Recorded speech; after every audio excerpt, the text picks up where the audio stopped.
attractions are a form of privilege that poor people. Start with the debate, I'd like to define what social welfare recipients are. So, social welfare recipients are at such the lower charter of society where they struggle to earn money, where they only have probably only enough money for their basic needs or their daily needs. So, so how can we do, how are we able to help them? So we want to show, want to give them a form of privilege to them. So we allow them for free access to museums, art exhibitions, blah blah blah, etc. And how we're going to do this is by showing them like probably a welfare card for limited to only these people who live on welfare, so they have free entrance to these museums and such.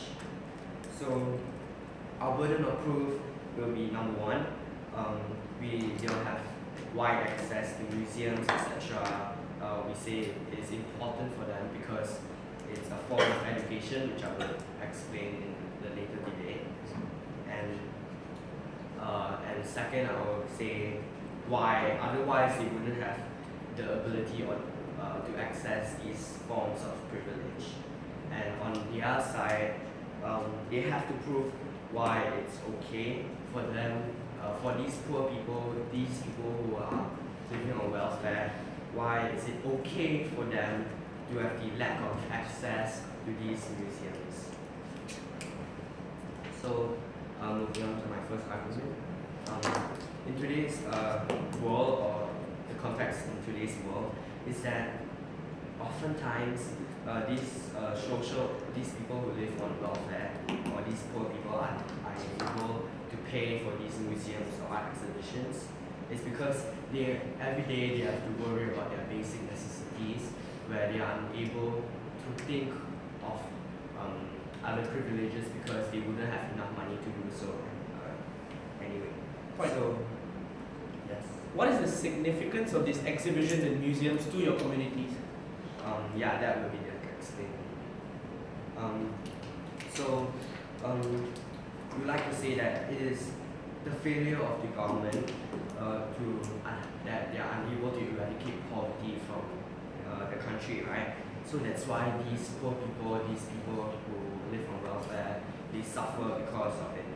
So the least that we could do right now is that we'll be able to give them access to these museums, to these art exhibitions or cultural attractions, then because in doing so, we'll give them free access, so they'll be able to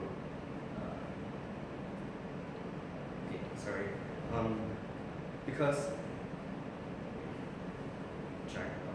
so why these poor people suffer, right? It's because that they are not being able to have access to these museums, and it is a disproportionate punishment to the poor. So in allowing them or giving them free access, all the poor people or the people who live on welfare have to do is take care of their basic needs, where we already give them free access to these museums.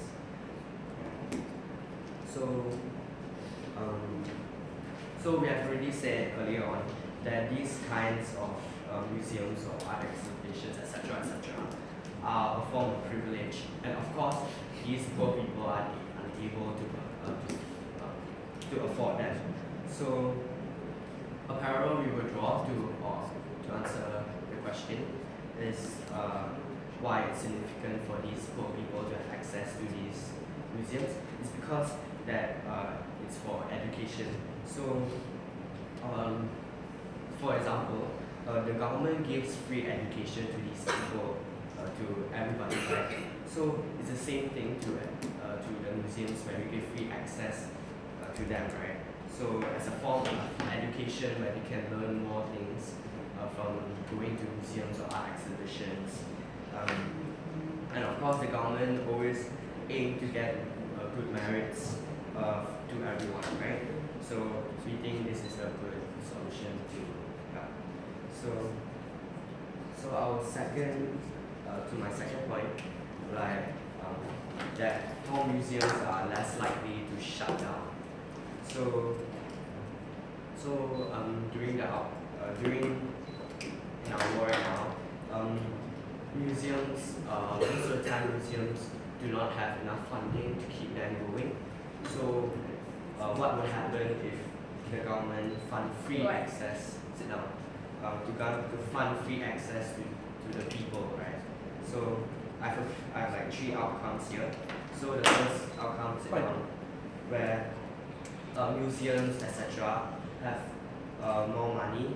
The government gives them free funding, give them more funding, and then they can use this money to make their museums much more bigger, where they probably art exhibitions can put up more art for these people to see. So on my second account, where oftentimes museums shut down because due to the lack of funding, right? So this, in our side, it is less likely to happen because we get more, the government gives the museums more funding, so less museums shut down. And thirdly, more people go to museums because oftentimes these cultural attractions have worked from minorities that shed light on their plight and the suffering that they have to go through, right? So we make their plight extend to a larger crowd of people where people can enjoy. So moving to my comparative, on our side, more museums will be open, more museums will not shut down, and then social welfare recipients are able to go to more museums as a form of education. And for all of that, we should support. Thank you very much. Speaker spoke for 7 minutes 18 seconds. Should we keep this? Yes, good. Okay. Alright, thank you very much. Moving across the house, let's now invite first speaker from opposition.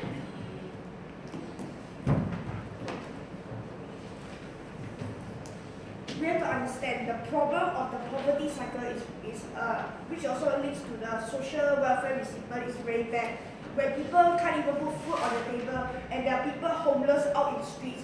Like in India, people are living in slums, and in Bangladesh, people are homeless.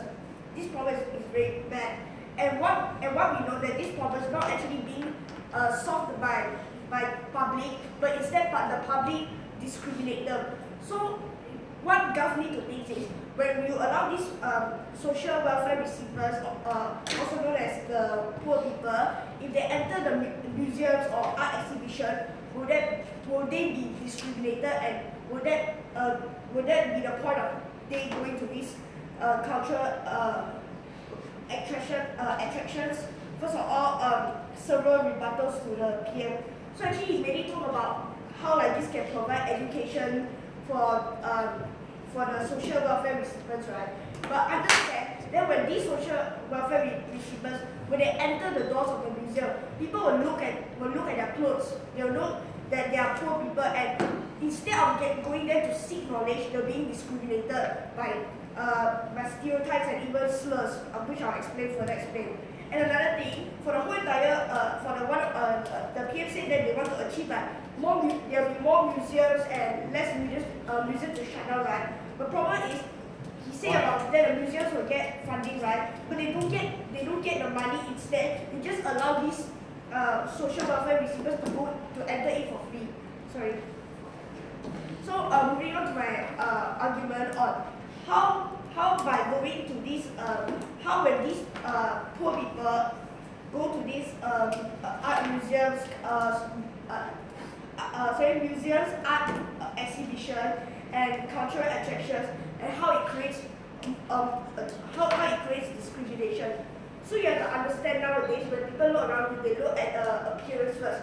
Although poor people get to enter the museum, right? So they'll be wearing dirty clothes that are very messy. People will of course think that this, as a rich person, I will feel confused about how does the poor people is allowed to enter the museum. I will surely start to discriminate them, create slurs at them, and example, they are uneducated well. So, before that, Yeah, would you also then not give poor people access to schools because they get discriminated when they enter schools because rich people don't look at them high? Mainly around here, we are going to focus about the cultural attraction, but we think that so many these poor people they have to deal with slur, which defeats the real purpose of they going to this cultural attraction. So what's the purpose of going cultural attraction? Firstly, like all what PM say, they want to go there to earn knowledge and to be proud of their own culture, to know how great their country culture is. But instead of learning all this knowledge, they'll be discriminated. They'll be discriminated by the people due to their appearance.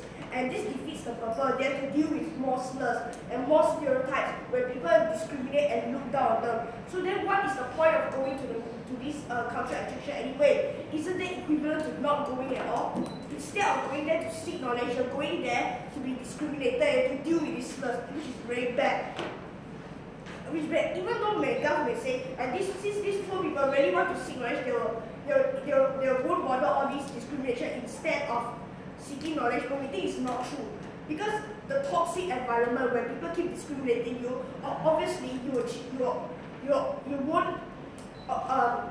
won't really want to seek knowledge anymore. You just feel sad and depressed of going there because it's a very toxic environment, which is bad and that's not the real purpose of going in. So what we think here is by not letting them to go to these museums, art, etc. is much a legitimate choice. But we will allow them to go until they are financially stable, where they can get, where they don't need to deal with more slurs and they don't need to deal with the problem of going to museum. And that's what the real purpose, right? That's the true happiness of seeking knowledge, not being discriminated by others. So why is it better? So why is this better? So you understand the true happiness of seeking knowledge, where everybody seek knowledge with you and nobody discriminates you. You feel happy to not be in a toxic environment and there will be less slurs and discrimination towards you. While on government side, when people enters the door, like what we already told you, people are going to get discriminated, which is pretty bad. So as a conclusion, when you go somewhere, you must have your own specific reason and don't be influenced by the toxic environment. So that's why you want to prevent this toxic environment having in the museum, so people can really seek the knowledge of what they actually want to get out of the most. Speaker spoke for 5 minutes 36 seconds.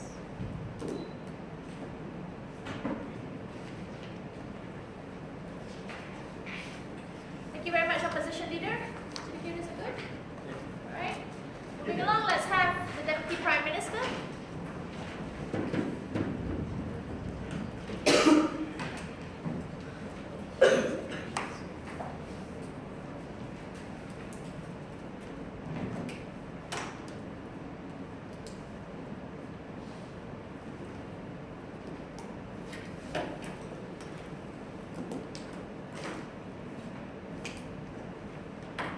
It is unfair for the side of opposition to keep conceding that in fact there is a benefit towards allowing social welfare recipients to access museums and exhibitions, but at the same time they are okay with discrimination continuously happening even when they acknowledge it. Here's how. Because we think there was a problem with the argument itself when it talked to you about discrimination. Here's the thing, if you acknowledge that discrimination exists within the toxic world that you talk about, the side of opposition on a comparative does nothing to combat that form of discrimination. We think under our side of the house, and this is how I'll directly rebut their argument in my issue on discrimination, is that we'll tell you, number one, our side of the house is where we see more social welfare recipients accessing these museums. This means people within museums are forced to normalize the idea of seeing poorer individuals there within museums, instead of thinking that being in a museum is a privilege that's only extended to rich people. We think that's the type of social stigma that our side of the house also combats within this debate, because we think we're the side that tries to battle against that discrimination. But several problems with our speech. Because firstly, he failed to recognize the nuance coming from my PM speech. Because he told you, number one, not only do museums get more funding, and this is true because governments have to fund museums in order for museums to give that form of free access towards these social welfare recipients in the first place. But secondly, this also means that the museum has more of a capacity to put up artwork because of the funding that they receive from the government. This means that the government then places some form of importance within the art industry or the museums that are part of the industry in and of itself. But thirdly, here's the thing, he told you a lot about minorities, artwork, and like plights being shared within these museums itself. We think it's important for us to make that form of access to those forms of artwork accessible to a larger crowd of people. If it means that it's to the social welfare recipients, then we think that's a great thing because we make that form of plight accessible to a larger part of people. But number two, it also means that the poorer individuals also get to see other people and acknowledge that other people are also suffering alongside them. This means that not only are you a poor person, but for a poor person to realize that there are other people also suffering within this world of different issues, you make the life of a poor person a lot less intolerable. Because every day you suffer of being extremely poor and relying solely on social welfare, but seeing that other individuals also suffer through the same things, it makes you realize that there is less. That it's not that horrible to be there in the first place. You allow poor individuals to recognize that they have an ability to fight the fight and to keep fighting the fight out of the poverty cycle. But secondly, on to the first argument I have in this debate, on how we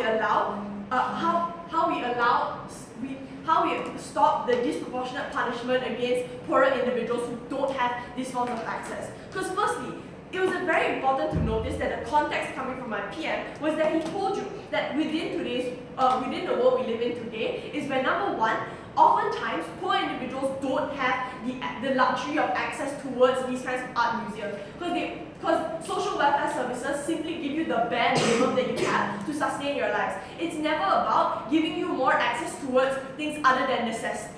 Because we think it's unfair for you to place a burden upon these poor individuals that they keep living in this world of discrimination where rich people don't expect to see poor individuals within these kinds of museums. We think this translates to a lot of things. The first, this means that poor individuals are often expected not to be within these areas, and you allow the idea to normalize that rich people can only access these kinds of commodities and poor people aren't supposed to. We think it's a toxic world that the side of opposition has to deal with. Because oftentimes we see that because these poor people don't get to access these kinds of areas and these kinds of commodities, that a lot of people discriminate against them. And we'll concede to a large part of the LO speech that discrimination does exist. But we think the discrimination that happens under your side of the house is far worse because you continue to live in a bubble that allows rich people to normalize the idea. And we think that's especially why there's a necessity for the state to fund these kinds of free access to allow poor individuals and individuals living under social welfare services to access these forms of privileges. But second argument in this debate on how these kinds of cultural attractions, free access to these cultural attractions, are also incredibly important to the minorities itself. Because number one, the museum being able to have more funding and more ability to expand their capacity also means that they have more of an ability to put up more art exhibitions and to give more access to the general public. Because the access extends to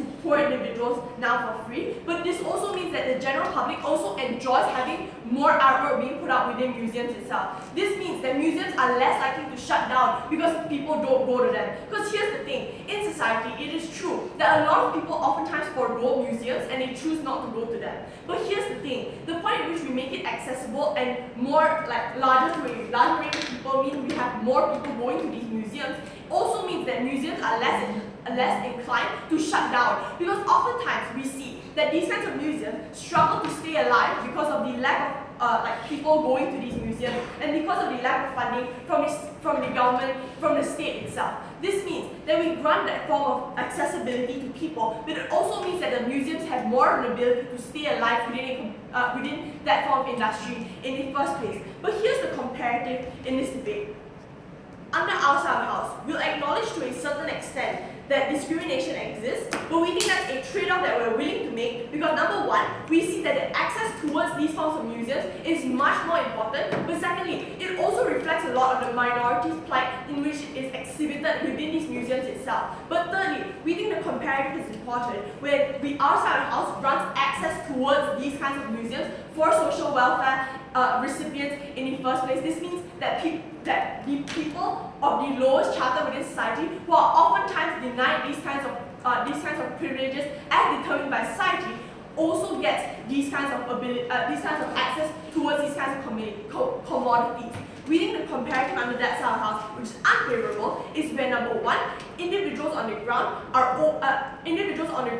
normalized to the idea that only rich people and middle-class people are included within these kinds of commodities, and we think that side of the house has to prove to us why are they okay with poor people and social welfare recipients not being able to access these kinds of commodities. Right, thank you very much. Speaker spoke for 7 minutes and 10 seconds.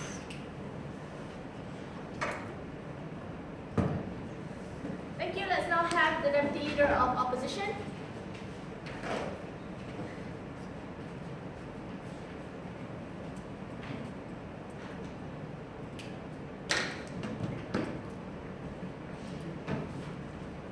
Opening opposition does realize that discrimination happens to social welfare recipients. But the thing is, if it already happens, you don't solve that problem. The thing is, you make it worse. Because now, when social welfare recipients have to go to these museums, now the majority, or what Diallo and Al wants to call it, the more richer people, now they have a chance to discriminate them, and now these poor people have to deal with the slurs that these people bring up to them. They have to deal with the tension of people fighting against them verbally, or like giving them the dirty look that nobody wants to have in this world.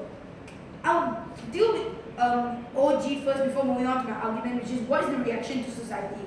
So, firstly, in Alu's speech, they tell us that poor people don't have the privilege to go to these museums. Yeah, we agree, but I think we rather make the trade-off and bite the bullet to tell you that we rather not make them have the privilege than make them have the privilege of being discriminated going constantly when they go to that museum. Because now that discrimination is going to be so much pushed upon them, and we think it's completely wrong for them to push the burden on us to tell us that why is it okay for them to go to this museum. We tell you that it's not okay at all to go to this museum. We're just telling you that your side is creating more harm for these minorities and more harm for the social welfare recipients. We think that these people are already suffering, that they don't even have enough food for them, for their children to eat. They don't have enough education for their children. They have no money to send their children to universities or anywhere. We think that under your side of the house, on top of all those inabilities that they have, you make them suffer even worse. Because now you give them all the discrimination that the majority pushes upon them, and all the minorities are going to suffer. So like Diallo tells us, after that, Diallo tells us that now these people will be normalized with these people. But the thing is, the short-term harm is so harmful, the minorities are not even going to dare to even step inside this museum. We think that even if a lot of minorities show up in like the first day that they get this free access, then they'll still go away. Because the majorities are so powerful and there's so many of them, they're still going to discriminate them. We think that we don't solve the problem of discrimination, but we don't make it even worse. We think that the outside of the house realize that only when you do this, you make things even worse. Now I'll deal with the POI that Yayasan gave earlier, right? So we will ban schools if the fact that these poor individuals are not in like the same class or in a place where everybody else are like different than them. As an example, if I'm an Indian and everybody else is Muslim and it's a Muslim country, then these Muslims would discriminate me. We think that is very harmful because we will only accept schools for these minorities if those poor individuals or those minorities are placed in the same class where they can talk to each other and find that problem. We think that the entire OG's case is built upon the assumption of them wanting to go to these museums. Because firstly, you can't assume that all these people want to go to these museums, and secondly, even if you do, we'll tell you why it's not a lot of them. Because A, they already know that these rich individuals already like popularize the people inside these museums. And then the second thing they want to talk about is about the funding these museums, right? So firstly, you're not going to get much funding. Because if you're going to give these people free access, then these people are just going to go there for free and they're not going to get much funding. So even if the other wants to tell us that, oh, now they have more funding to buy their better arts and everything, we think that's not true. Because now you're going to buy them more arts and you're still going to get lesser money. Because there's more money coming in, which you have the more time that there's too many people in the museum. We think if you want to have the funding, you have to get so much money from the government, and we can use that money to give these social welfare recipients. We think that the money given to them is far more important, because now under outside the house, if you don't have these type of things, we get more money to fund inside the social welfare recipient. Under the outside the house, if you want more funding for the government and more funding for the museums and art exhibitions, meaning now you have to give all the more money to them, and now the social welfare recipients get even lesser money. Moving on to my argument, right? So what is the reaction to society? Firstly, we don't think that society will accept them and sing Kumbaya together. We think that they're going to discriminate them, which is already fully explained, and I think it was perfectly done by my leader of opposition. We think that only when these people do not go to these museums, discrimination is reduced. Meaning these people don't have to deal with that tension that the majority pushes upon them. They don't have to deal with the slurs that these people put. They don't have to deal with the stereotypes that other people put against them. We think this is very important, and there has to be something done here. But before we play out. Why are you okay with taking away access towards the ability for poor individuals to get out of the poverty cycle in order to isolate them and protect them from discrimination? You don't even get to achieve that under your side of the house. You're going to get them more discrimination.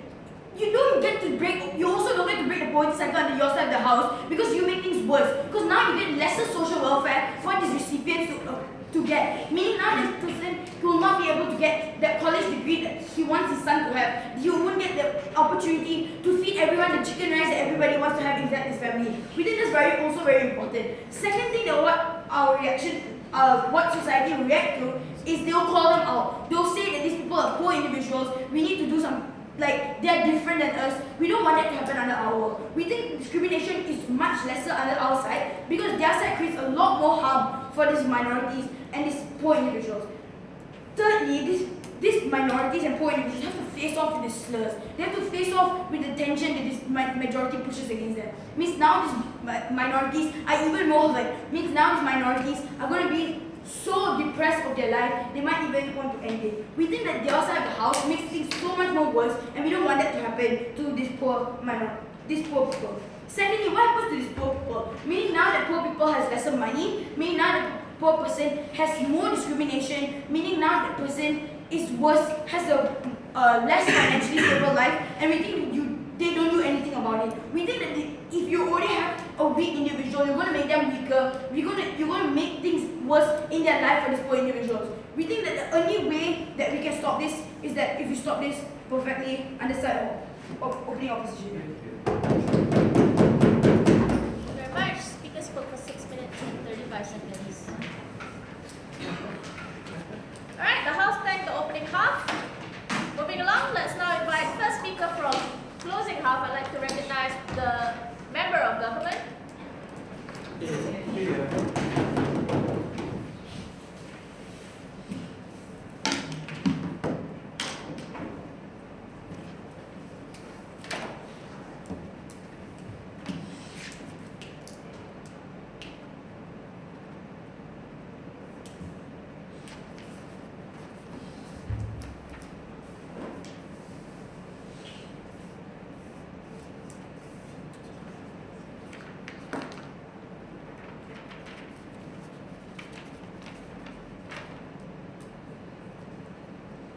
Alright, I don't know what kind of weird discrimination arguments the opening governments and the opening teams want to have in today's debate. So here's what I'm going to do, right? Let's talk about what opening government said and why we're going to be different from them, and then let's respond to opening opposition really quickly. My analysis is simple, right? It's going to be, it's very too late. My analysis is simple. It's going to be telling you why welfare is principally in line with welfare for you to provide cultural education to these individuals, and why cultural education is helpful towards these communities in the long period of time.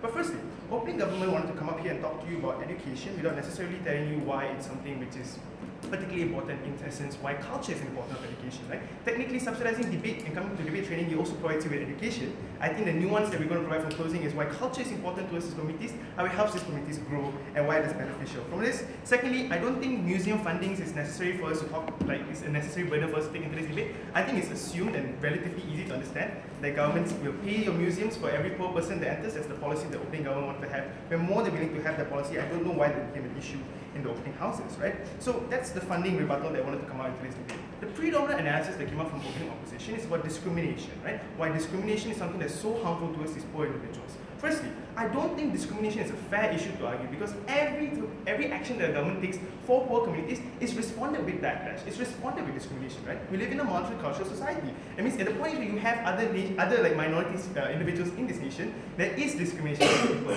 We don't exclude them from these areas because they're discriminated. We help integrate them into these areas because they're discriminated. We take away discrimination, right? By taking away, we mean we strip we solve people's preconceived biases instead of taking them away from these circumstances. I don't think it's a fair analysis, or at least it wasn't pushed fair enough. Secondly, at the point where we recognize that they're willing to ban schools, then we recognize they're going to entrench them within the society even longer, right? They lack the ability to get out of this. So I think discrimination is an argument that you need to tell me how you solve it in the future, instead of simply telling me it's bad right now. But we're more than willing to tell you that we help do so in the future. But even if in the worst case scenario, that is super, like, it's really bad, right? That these people are discriminated at the door and they honestly don't want to enter, I tell you, we have anti-discrimination laws in the status quo. We have security to protect individuals within museums and private sectors. We're more than willing to employ them to protect these communities. I think it's principally in line for government to protect these communities against discrimination and provide them education than it is to remove their right to education. I don't think it's just for states to do that. What are we going to talk about in today's debate? This debate is about whether or not all your cultural experiences is something that brings social good to welfare recipients. Is it principally in line with what welfare should be, and whether it's beneficial towards these communities? We're going to show you why it does so on 3 levels of analysis. Firstly, why culture is a basic necessity. 1. What is culture? I think culture is about the heritage of a particular community, but it's more important than that, right? It means it's the history of who you are as an Indian, or as a Malaysian, or as a Sarawakian in these areas, right? It means it tends to be identity, tradition, and rules and laws that your community has taken place for a long period of time. But on top of that, it tends to be the main economic factor that you do in particular communities, right? So we talk about batik, we're in Malaysia, or we talk about the black culture where we have music and rap and all these type of things. I think the access to musical museums, right? Or museums that prioritize what your history was as a black community and how you grew up. Or museums that talk to you about what batik is and how the traditional batiks were done and the types of patterns or how they used to do so. I think that's an important level of education that they don't get within schools, and sometimes they are not privileged to get within their own communities in itself, right? Something that museums have access to because they buy these things from these communities. They take them away to show to your rich people. I think it's important that governments provide these people access towards their culture and heritage to help them grow. But on top of that, we recognize that culture is something which is unique to this community on top of that, right? It means it tends to be a binding factor for these communities to be able to get together around, right? So if these people are so poor and so discriminated, what do they have to hold to? They have either their nationality and their ethnicity, or nationality or ethnicity, right? It means who you are as a Malaysian, who you are as a particular community in a particular ethnic group. The ability to access this type of information, to understand more than just simply what your parents tell you, but by seeing these things, bridges an emotional gap and something that's important to hold these communities together in a long period of time. What is the importance of this identity towards these communities other than the binding force in history? We recognize it's in line with the principles of education, right? In the status quo, what do? We teach people about history. We teach people about what our country goes through, right? It means if you enter a school, it is compulsory for you to learn history. It's compulsory for you to learn English and Malay. But why do we make it compulsory? Because you recognize it's important for you as a Malaysian or as an individual to be able to stand, right? It's the basic founding principles for you to be able to do so. I'm going to contest to you that if you're a poor individual in a minority community where you don't have access to a lot of different things, culture is important for you to be able to access. Culture is your founding principle. Culture is something that is important for you to stand on. It's your foundation for you to grow, right? So we recognize it's in line with what education teaches. We parallel to history and so on that you have on your side of the house. We just say that it's more important when you're poor and you lack the ability to be able to access these. On lastly, right? But more important, it's also in line with what welfare is, right? Welfare provides you with what basic needs that you have, and welfare is also meant to help get you out of your poverty cycle, right? That means we provide you with food stamps. We provide you with the ability. We provide you with food stamps. We provide you with handout cashes, right? Because you recognize that's what you need at that point in time to help you get out of your poverty cycle. But why is this beneficial? And how do we help these people get out of poverty cycles on 2 levels? Before that, if either of you have a POI, I'll take it. I'm guessing not. Alright, economic development, and on top of that, why unity is important for these communities. One, if these individuals choose to stay within these communities, in the majority of cases, their economic is based or backbone on their tradition, right? It means it tends to be based on what these communities are good at. For example, batik culture and creating companies that surround those type of things. Or for example, we talk about the black communities within the United States of America, where they want to privatize rap music in the industry of that particular thing, right? Or in the status quo when they want to go towards sports. I don't really think that's culture, but these are particular things that they want to focus on, right? So why is this important? At the point at which they have access to information, they have the ability to diversify how they want to look at these things, right? So if I'm a batik designer right now, I may lack the information to be able to learn, other than, for example, the status quo, we use stamps, but I can learn about how batik was done in the past. So we recognize that we had hand-painted batiks, we had batiks that were like, they stitched it with themselves and they used that cool little thingy, right? So these are the ways that you can do batiks in other ways, right? Other ways to do batiks. And it had different types of implications and different types of materials and feelings towards these things. And these comes with different types of prices. So if I'm a minority community who wants to start economic development and I lack the ability to go into your rich areas because systematically I'm just not provided with infrastructure or the ability to escape these things, and I want to start a company, it tends to be backbone on tradition. The access to these museums and cultures provide you ability to diversify, or at least not diversify, to be able to develop your backbone or tradition further than whatever we would do so on their side of the house, right? So we recognize that economic development can happen on that level. But lastly, why is unity important in these circumstances? Because it's a bridge and a binding factor against discrimination. So if I'm a minority community and I do succeed and I do want to leave, what brings me back towards these communities to develop these areas is the unity and tie to the tradition and communities that I have. I would argue to you that culture is the unity and tie towards these communities, right? So therefore, these individuals are more likely to come back and help develop your cultures instead of running away and creating zones where you don't have the ability to access, right? That's when you have poorer zones in economic areas where you don't have infrastructure of individuals going or wanting to go there because you have brain drains from those particular areas, right? I argue to you that unity is helpful in these circumstances. For all those reasons, I think it's time for us to give that poor individual the access to the culture that he rightfully deserves. Go with side closing government. Thank you. You spoke for 7 minutes, 24 seconds. Thank you very much, Minister on the side of government. The House would like to invite the Minister from side of opposition.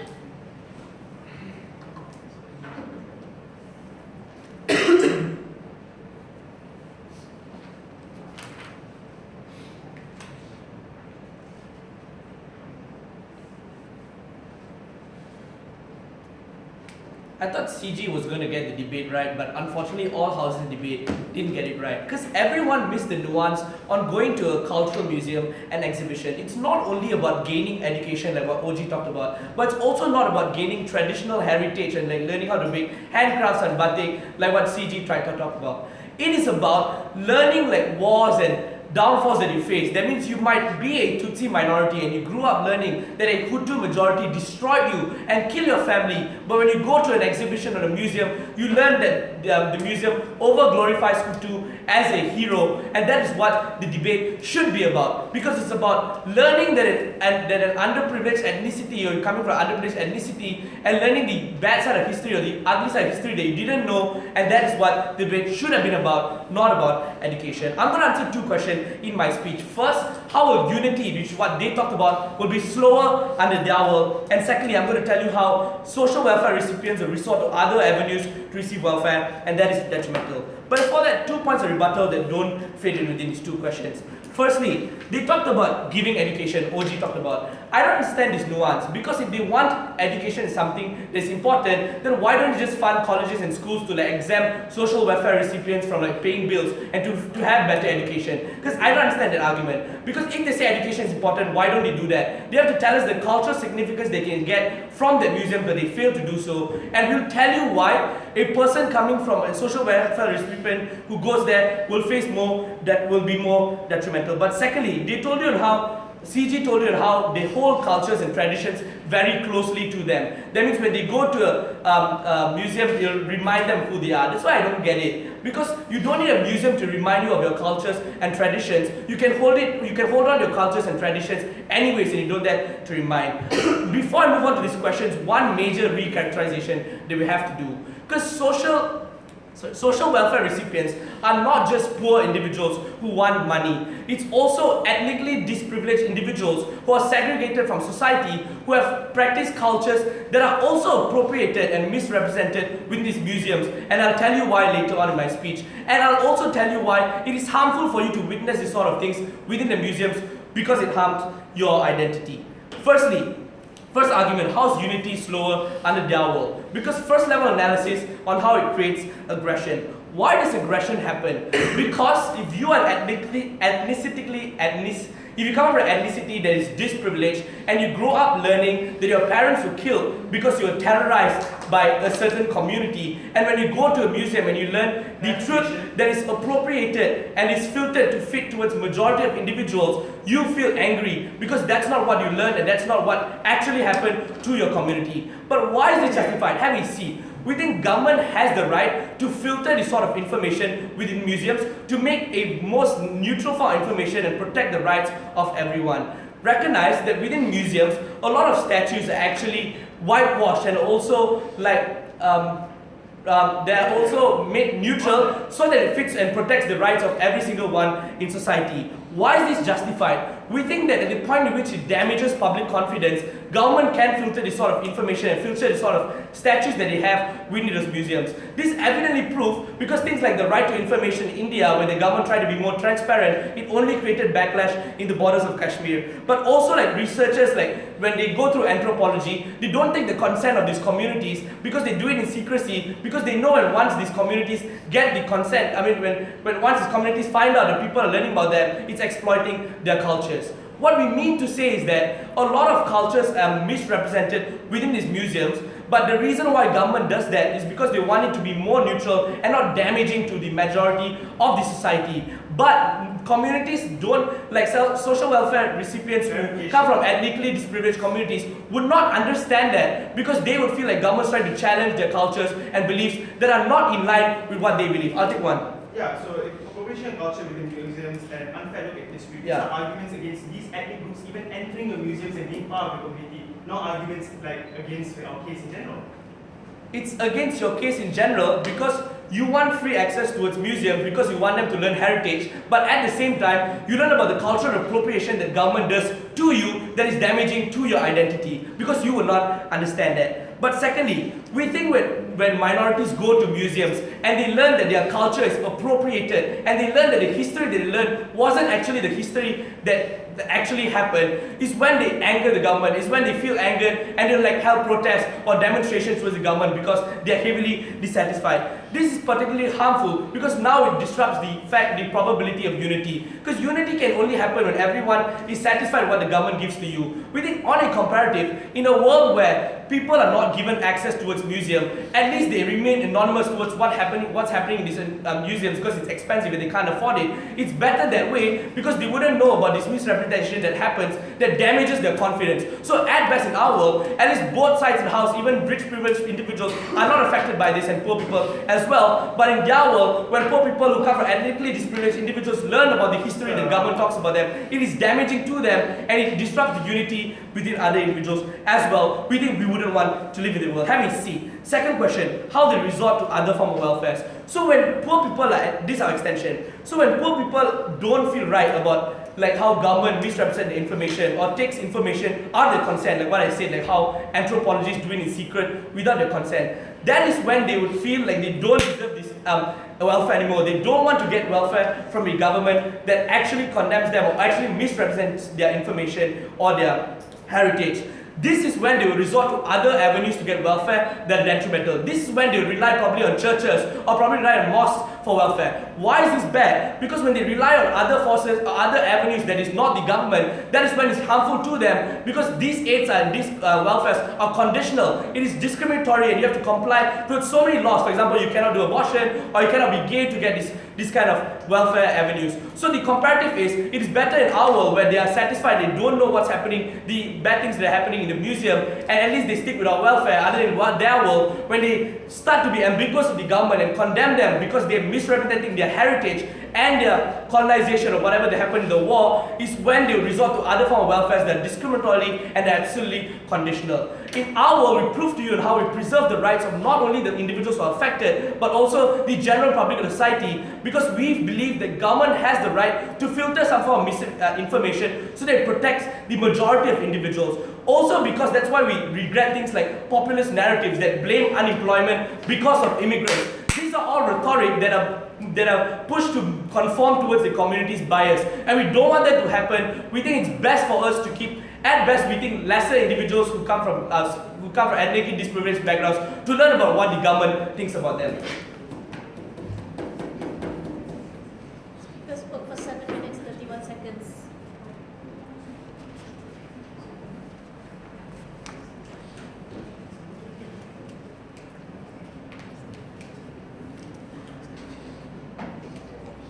Thank you very much. Let's now have last speaker on the side government. I'd like to invite the government whip speaker.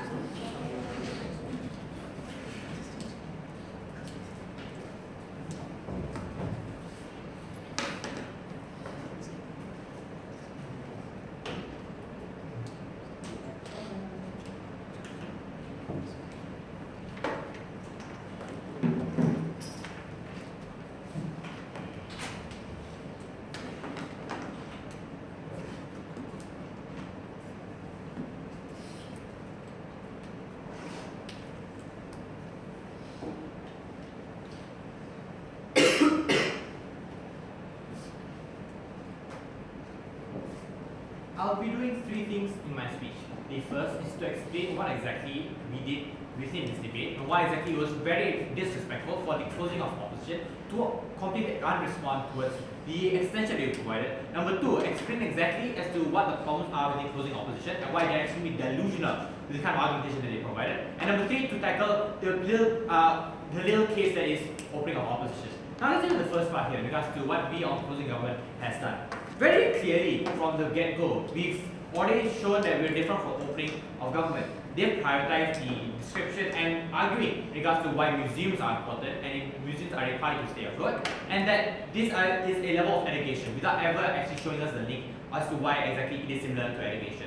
We, on the other hand, have explained to you a couple of things. Number 1, we've shown to you why exactly it is a link towards education. Number 2, the importance behind why culture is and is necessary towards the upbringing of these kinds of individuals within who are social welfare recipients. What do I mean by this? Roshan has spent his entire speech explaining this dynamic. Number 1, when it comes to the culture in itself, it is a heritage, a lifeline, and tradition behind why you're able to live with the communities that you belong in. He already described to you that the conditions that they're living right now are only conditions to the point where they're only able to identify as an American or as an African American, but never beyond that towards the understanding the history of what exactly these people have gone through. This means that their identity is so one-dimensional and they are incapable of moving forward. This means that the importance behind themselves as well as relating towards the communities that they're living in is something that is very low because they'll only be prioritizing on the lives of their own. This means that the social upbringing towards the community as a whole is something that is not shared upon when it comes to disallowing them to enter these kinds of cultural museums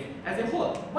Why exactly is this important, right? This is coming from the response from opening of opposition in this regard. He says that number 1, we're learning only purely about history because clearly the motion is about museums. Yeah, okay, so other cultural attractions described also as art museums, as well as music museums, it's not only history, brother. It's also other things that relate towards the culture that people are able to understand. That means the concept of art movements like surrealism, surrealism, Dadaism, futurism. These are dynamics of culture that also allows people to understand and relate with. This means that the dynamics behind, sure, history is one of them, but it's not to the point where it's the only part of this debate. You need to read the motion file. But secondly, right, assuming that it's also about history, we feel that when it comes to the response that they come up with in regards to this about history being extremely biased in museums, I feel like it's the other way around. Because normally, because the government is purported by the majority, they will normally cater towards a biased view of what they have within education. But museums are oftentimes set in places to be unbiased because they're getting from actual sources, primary sources of info. When it comes to journals, when it comes to statues,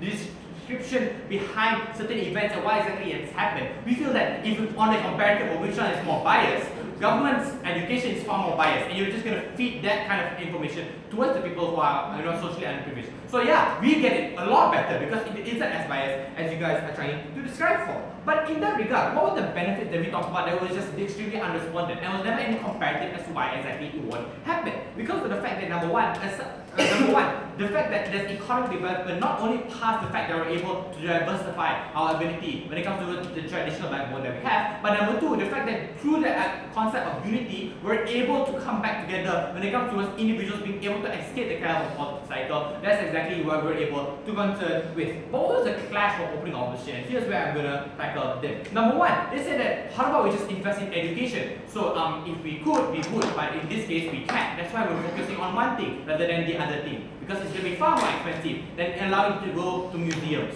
Number two, when they say that they argue that unity is so, and here's the direct clash that they wanted to have on the side of closing of opposition. They said that it will create aggression because the parents are killed by the majority, referring to the Hutus and the Tutsis in this regard. So so let's understand this. This argument assumes that museums are extremely biased towards the majority and governments are not biased for some reason, which is normally the other way around. When it comes towards in Malaysia, we will always describe that we will always talk about how the Malays are the stronger race. We will always talk about the importance of Malays within history, within the SPM symbols as well as compared towards museum. When we go directly towards the museums, between the National History Museum, for example, describing the events behind what happened during World War II, for example, and what Britain has done towards the contributing factors towards bringing up Malaysia as a whole, we feel that museums are far better in this regard towards creating a sense of unity in this sense. So we feel that in levels of education in this regard, and whether or not it's biased on the side of opposition because they are completely unclear behind the dynamics behind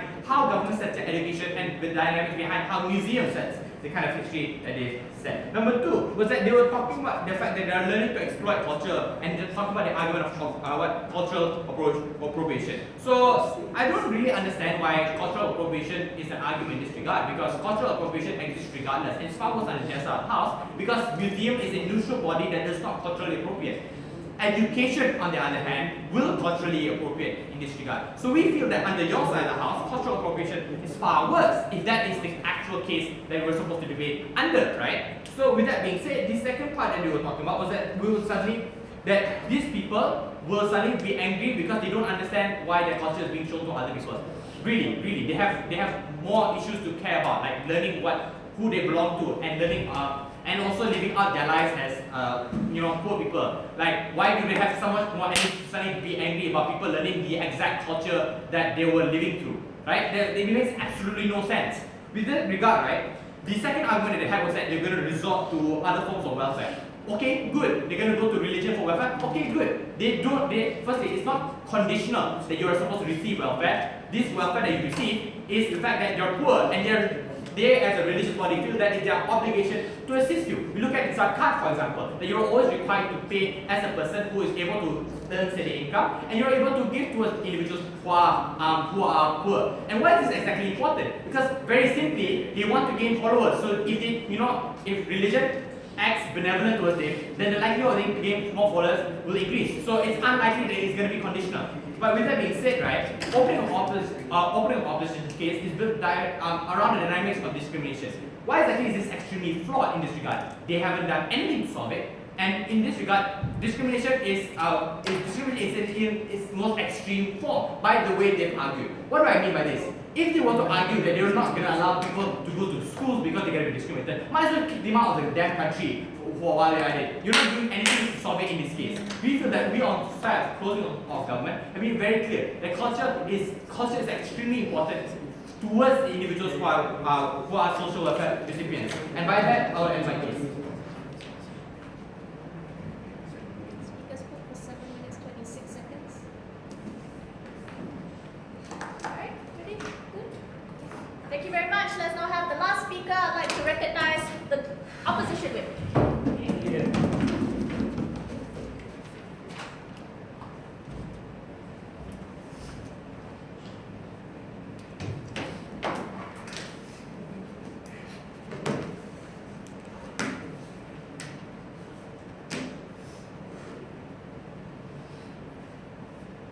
We recognize that today we have all aspects to not only history, My member have already, he said to you, it's also about history, but we recognize that it's all aspects coming into art and coming to all that, right? But what angers this minority is the representation that is taken upon from the government itself. Who makes this type of museum and who controls this type of primary source that they say? Government is the one who runs this. It's evident in textbook that they whitewash and they paint a portrayal of picture that white people are the hero, or they won't depict the image of the actual truth and the actual glory and the actual harms and violence that actually happened in history and throughout this type of thing. So it's evident that it's more likely than not all these cultural exhibitions, all these museums are more likely than not to be misrepresented and show represents a wrong side to the individuals, and this is how anger arises. So this is how we believe that it will be whitewashed and it will anger these individuals, and it's also evident in museums in the US that show the Civil War when they have these statues and whatnot, right? Sit down, I've just started. So that's how we're going to show you how we actually tell you that how it will misrepresent and we anger these individuals themselves. But first I'm going to come up and handle OG, right? OG came up and told you about education, but recognize the type of education, sit down, recognize the type of education that's in that, right? This type of education is harmful and discriminatory, right? Because it depicts image of individuals who have fought in the Civil War, the people that fought for slaves. They paint these pictures of these individuals as heroes, the people that fought for us, and we believe this is extremely harmful to the minorities that see this, because we believe they see that these individuals, the government, the white people, depict these people as heroes. The people that killed my ancestors are depicted as heroes in these museums. This will cause anger to arise, which I'll talk more in my issues, right? Even worse, some statues don't depict the actual truth and it's whitewashed. The stories that my grandmother told me of my father dying, being killed, my grandfather being killed in war, and these individuals that killed my grandfather are individuals who are depicted as heroes, depicted, have statues of them put up in museums, right? We believe this will cause anger towards these individuals. So we believe this education that they brought up is absolutely unnecessary and will only cause reconciliation and unity between these two races to be even worse. So moving on. Yeah, sure. Your issue is cultural appropriation, and if the government does not culturally appropriate the history within museums, are you then okay with allowing them to go to the museums? Yeah, sure. It's because we believe it's because of this type of misrepresentation that occur that causes this anger to happen and whatnot, this misrepresentation to happen. Sit down. So my first issue, how you make reconciliation and unity harder for these individuals, for these vulnerable individuals. Because you cause anger to arise. Why does anger arise? Firstly, because of the discriminatory information and whitewash information that is placed in these museums themselves. These museums depict the people in the people that fought in Civil War, the white people that killed these individuals as individuals of heroes. We believe this causes huge anger to be arise in this the minorities themselves. Secondly, misrepresentation is more likely to happen.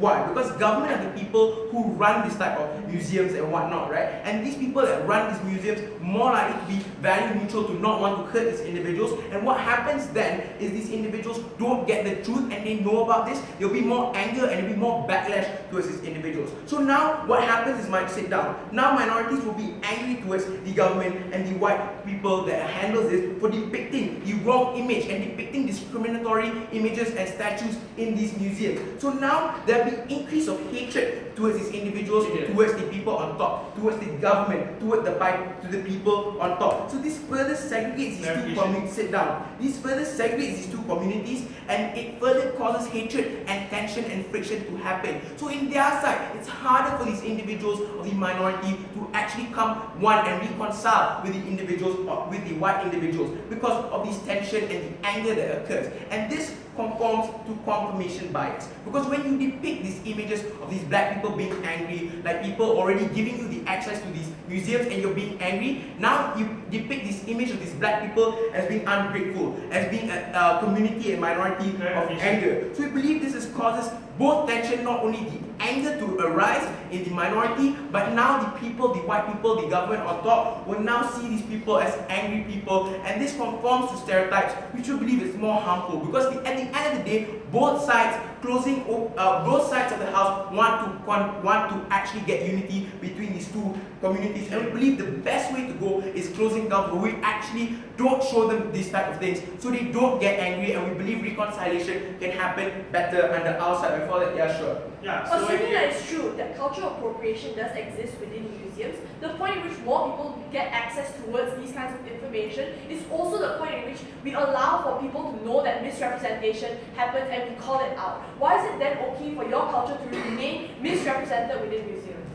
It's because that at that point in time, anger doesn't arise. These individuals won't be angry, they won't know. So at the very least, in our worst case scenario, where it's misrepresented, the tension doesn't occur. So reconciliation is easier to happen on the outside, and we believe it's better overall in general. So moving on, second case, how it conforms to stigma. When you conform these minorities as rough individuals, communities of anger, we believe this depicts a wrong image for these individuals, and we believe it's worse off because these individuals will now be discriminated even worse, which government side is trying to avoid in the first place. When this type of discrimination occurs, the black people will be put down even worse, and we believe it's a worse situation for them because they won't be able to reconcile and they'll be further segregated from society, further looked down upon, and we believe that's worse off, right? So a comparison and how Kuhan talked about how individuals will have a worsened life, right? When this type of anger occurs, it's more likely for these individuals to move to other forms of social welfare. The harm of this, when you go to churches, you go to mosques, is very discriminatory. So now people that go through different types of discrimination, LGBT individuals, people that want to go for abortion, now they can't go through because they have this type of different social welfare when they conform to other types of welfare, right? So as a comparison from government and closing off and gov, right? We believe we provide a better world as a whole because we better provide for reconciliation to happen, and we better we lessen the tension and friction that happen between the two races. So reconciliation can only happen on the outside. Outside is the house which actually takes the debate because we actually reduce the tension that happens between the individuals. Now we're proud to propose. Right, thank you very much. Speakers spoke for 7 minutes, 10 seconds. You guys can cross the floor and please leave the room while the adjudicators deliberate. We will call you back in when we have the results.